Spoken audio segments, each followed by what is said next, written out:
Next, we're going to take another look at the copy command. So I've got a leg that I made here. It's tapered, has some mortises on it. And let's say I want to create the other 3 legs for this table.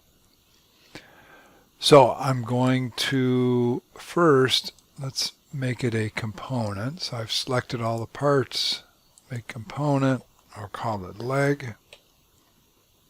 And I'm going to copy it along the red axis. So I'm going to select the move tool, tap Control for copy, and select a starting point. So I'll click and release. I'm going to move in the red direction. I'm going to type 20 and enter, and that of course copies the leg over 20 inches. Now it's facing the wrong direction, so what I want to do is hover over the leg. It's still selected. I'm going to right click the mouse, so I'm clicked and release the right mouse button. I'm going to come down here to flip along, and I moved in the red direction, so I want to flip along components red. So when I click that, this flips around, and now I've created a mirror image of the leg, so it's facing the correct direction. I can do that again to create the other 2 legs. So I'll select both legs.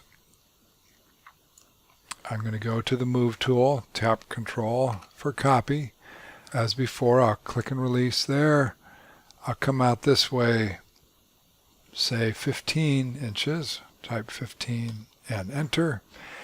And this time, because I moved along the green axis, I'm going to hover over the leg there and flip along green. Now notice this time it says green direction. The last time it said components directions, or components red, components green, components blue.